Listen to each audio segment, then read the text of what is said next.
Today we are making homemade chocolate bread. This recipe is so easy and it is so good. It is moist. It has just the right amount of sweetness, and my family absolutely loves it. They love it so much that I made a batch yesterday and I am making another one today. So I wanted to show you guys how I did it. And because it's made with fresh milled flour, it's got all of those extra nutrients, 40 out of the 44 essential nutrients that you need. So I feel really good about serving it to my family. All right, so let's get started. Okay, so I have put this recipe, by the way, I will put it in the description box for you, but I've put it both in like cups and grams. I'm gonna use my kitchen scale today. I've got it right here. And I'm also using a KitchenAid mixer today for this recipe. That's what I'm using. You use what you have. Okay, and you can knead it by hand. So if you don't have a mixer, that's fine too. All right, so the first thing that we're gonna do is we are going to mix our wet ingredients together. So we're gonna start with warm water. So that is 285 grams. And if you're using your scale, go slow because you need to allow time for the scale to catch up for you. And if you're not using a scale, it's going to be 1 cup and 3 tablespoons. Okay, so the next thing is going to be either a 1/4 cup of honey or it's going to be 80 grams. So if you're using a scale, I just tear my scare. Oh my goodness, I already like went up and did my workout today and had my coffee. So I should be good to go. All right, I poured that's a little bit more honey, but that's okay because I love using honey as a sweetener because it's got some minerals in it. I really try, actually I don't use white sugar in my recipes. I like to use honey. I like to use maple syrup. I like to use sucanat. I like to use honey granules. These are the things because anytime I'm using a recipe, I'm trying to think about, all the nutrients and healthy stuff that I can put in to really help my family. All right, the next thing we're going to do is oil. It's 2.5 tablespoons, or you can use 35 grams. So I'm going to you can use olive oil or you can use avocado oil. And the difference is with, what is that, 35 grams? The difference with, I get asked like, what's the difference? Like, what I love to say is that avocado oil is a neutral oil, meaning it doesn't have any flavor to it, and olive oil does. So for me, typically, when I'm baking something on the sweeter side, I like to use avocado oil. We're going to use an egg. I just went ahead and cracked my egg already to get that done. And then we are going to use vanilla and brown sugar. So it's going to be a 1/2 teaspoon of vanilla and a tablespoon of brown sugar. And I know what you're thinking. Sorry, I just smell that. It smells so good. You're like, Ashley, you just said that you don't use sugar. So in place of the brown sugar, what I use, and this is what it looks like, it's called sucanat. So it's got minerals in it. So that's what I always use for my brown sugar substitute. And then if something calls for white sugar, I will use honey granules. And I get these from Azure Standard. And so I'll leave a link in the description so that you can find your sucanat as well. Okay. And then what we're going to do is we are just going to mix it until it's, all mixed in. And what I'm doing to save up on cleanup is I'm using my KitchenAid bowl that I have. So it's just one less bowl that I have to wash. Okay. All right. So the next thing that we're going to do is we are going to add in our dry ingredients, which is our flour. So it's either going to be 3 cups or 360 grams. Now, you can use whatever flour that you want. The recipe that I have is for fresh milled flour. I am using the hard white berries for this one. So you can use whatever it is that you have in your pantry. I will say that if you're using fresh milled flour with the berries, you need to use a hard berry. A soft is not going to give you the rise that you're wanting for the bread. And if you don't have fresh milled flour and you're using it from a bag, you know, you just use what you have. And I do want to encourage you, if you're like, what are you talking about with the fresh milled flour? Like, I'm just used to getting store-bought flour. Well, with the store-bought flour, it doesn't have the bran and the germ in there. They've stripped that away. It just has something called the endosperm. So basically, with the bran and the germ, they have stripped away all the vitamins and minerals that make eating bread really healthy, full of vitamin B, a great source of vitamin E, and fiber, which, you know, a lot of us are really deficient in fiber and are constipated. So it's got a lot of fiber, which is so great for you. And it's so filling when you use the fresh milled flour. So I'm going to do another video for you about how I, you know, where I get my grains from, and you know, if you want to start that process, because I really, really, really want this channel to encourage you to do that. But if this is your first time making bread and you're like, okay, that's just too much, I just want to start with homemade bread, then do it. Good job. Like, you're starting to get the chemicals out of your food. So great job with that. And it's fun. I love this as my hobby. It is such a fun hobby. Okay, the next thing that I am going to do is I am going to add cocoa powder. So I got organic unsweetened cocoa powder. I will say, when I first created this recipe, I was like, I'm going to make it super healthy and use cacao powder, because cacao powder is super high in antioxidants. It was just too better for this recipe. Now, if you want a stronger, like that bitter, dark chocolate taste, then use cacao powder. But for this recipe, I'm using unsweetened cocoa powder, and it really changed this bread into just like chef's kiss. Oh my gosh, I get on my kids' nerves so bad. Okay, anyways, let's see here. I am going to do my cocoa powder, salt, and yeast. So I'm going to do, for my yeast, I'm going to do 2 teaspoons. Let me get it out of the fridge. So I get also my yeast from Azure Standard. I am using active yeast, and it comes in a big container, which I keep it in the refrigerator. You can also keep yours in the freezer. And but what I do is I 2 teaspoons. I put it in back in a little jar, so it's just not like I'm getting out the huge jar every time. So let me put that back up. And then the next one is our salt, which I'm going to use 1 teaspoon. And I never do my salt over the bowl, because I have had accidents happen where I'll like, oops, I put too much salt in there, and I don't want, you know, my bread to be super salty. Also put my salt on the opposite side.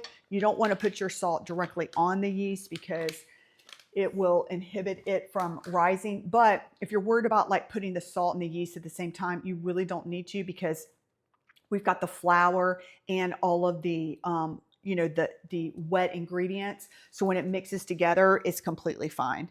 Okay, and salt and yeast until. Okay, so now I've got all of my dry ingredients together. So now it is time to mix it. All right, so here's what my dough looks like that I've just mixed it together. You can see it's shaggy, it's loose, and this is exactly what you want. And since we're using fresh milled flour, it needs to rest. So just sit it here for 10 minutes so that the flour can fully hydrate. So the 10 minutes is up. So what I am going to do now is I am going to knead my dough. I use a KitchenAid mixer, so it's probably going to be about 20 minutes. If you have a fancy dough mixer, it'll probably take you about 8 minutes. And you can also knead this by hand. It'll probably take you about 8 minutes. And what we're looking for, and I'm going to show it to you, is that we're looking for a dough that is slightly tacky, slightly sticky, and that doesn't, you know, break apart when we stretch it. So I'm going to knead this for a couple of minutes. Then we're going to check on our dough, and we're going to see, do we need to add more flour? Okay, because that's a big thing. And I also want to show you the consistency. Okay, so this dough is just way too soupy. So what I'm going to do is I'm going to add in a 1/2 cup of flour. And then what I like to do is add, I let it mix until it's all incorporated, and then I will judge the dough again. And I'm gonna keep on adding flour until I get a good consistency where it's pulling away from the sides, but it's not soupy. So you don't want it too dry, but you also don't want it too runny. And I'm gonna show you what the perfect consistency should look like. I'm gonna pause the kneading here, and I want to show you what the dough looks like. See how it's like a little bit tacky and sticky. And then when I knead it, you see how the bottom's kind of sticking, but it's pulling away from the sides of the bowl. That's what you want, because you don't want it to be like super soupy, but you also don't want it to be dry. So this is a good consistency. And I'm gonna let this knead. Once you get your consistency, that's when you need to start the timing of the kneading. So I'm gonna let this knead for probably about 20 minutes, and I'll show you my favorite way to test to see if the kneading is done. Okay, so it took me about 25 minutes to knead. And so this is where, this is when you know your kneading's done. So I took a pinch from my bread dough, and then what I'm trying to do is I'm trying to find a window pane. And that's basically where you can see light through the dough. You see that? And so when you see light through the dough and it doesn't tear, perfect. You see that? Oh, that's so pretty. Hope you can see that. That's when the dough is ready. So our dough is ready. So the next thing that we're gonna do is we are gonna add all of those chocolate chips, and I'm gonna show you how I put them in the dough and shape it. Okay, so by the way, I love this lime green plastic dough scraper because it really helps me to get my dough out of the bowl. And like, watch, for example. All right, I get it all out with my hands, bam. And if you have any extra in here, it just scoops it all out. It's amazing. It's like one of those things you didn't think you needed until you got it. Okay, so here is our dough. You can see it's a little bit tacky, so it's gonna be really moist. So what we wanna do is you want to shape it out into a rectangle, okay? And you're gonna use about 3/4 of a cup to a cup to a cup and a half. It's really just how much chocolate flavor you want. My kids love a lot of chocolate chips. And then I just put it in there, a little bit more chocolate chips. So what I did was I folded it over once, as you just saw, add some chocolate chips. Then I am going to just kind of press it in there. And then I'll bring it over again. And then what I do is I put some chocolate chips in here again. So I think of this kind of like a, a fun little dessert bread, or it's good for breakfast too. My kids just had 2 huge slices for breakfast, and I'm gonna make my mom a chocolate loaf too, so she can have some. This is a really great gift too to make, or just like make snacks for your neighbors as well, or just for your family. It's, it's just whoever you make this for is just gonna love you. Seriously, they're gonna get so excited, and that's gonna make you so happy. Makes me happy. Okay, here we go. And then what I do is now I pull it and roll it through. Pull it towards me and roll it. Pull it and roll it. You see I'm stretching it. So when you stretch it, it's going to give you, a tighter roll, and it's going to give you a really good rise. And so then what I do, okay, so I've got my cast iron pan. It's oiled really good. So what I do is I tuck the ends under, and then you see how there's like a little hole right there. So what I do is I try to kind of like roll it back and forth to keep the chocolate chips in there. And some will poke out, and that's okay. You just like cover it back up with the dough. See, I got a little hole there. It's okay. Cover it back up, tuck it in. I'll just roll it one more time. This looks really good. So pretty. And then what I'm going to do, I'm going to lift it up. Make sure that you oil your pan really good. Okay, so I use my cast iron bread pans. I'll link this specific size below. It's like, I believe it's like 8.5 inches. And I got 2 of them because I also make sourdough sandwich loaves. So I'll use the other one to top it. So if you're going to get one, go ahead and get 2 because you'll want it later. And the reason why I love it is that there's no like yucky extra coating on it. You know, it just comes seasoned and then you coat it with your olive oil or your avocado oil. And also the temperature is fantastic because it heats evenly. Okay, there we go. All right, so I'm gonna let this rest for about 60 minutes and you want it to be an inch over the top. Last night's bread, I asked my husband to put it in the oven when the oven was preheated and it rose, oh my goodness, y'all, it rose like way bigger than an inch and it was coming over the sides. And I cooked it anyways, just like that. And it gave the biggest, most beautiful loaf. It looked like a big mushroom. It was fantastic. So if that happens to you, it's just going to be wonderful too. Okay, I'll see you in a little bit. I'm going to take the cover off. And this is what mine looks like. It's an inch over the pan. So now I'm going to put it in the oven. My oven's preheated to 350 and I'm going to leave it in there for 30 degrees. I mean, 30 minutes.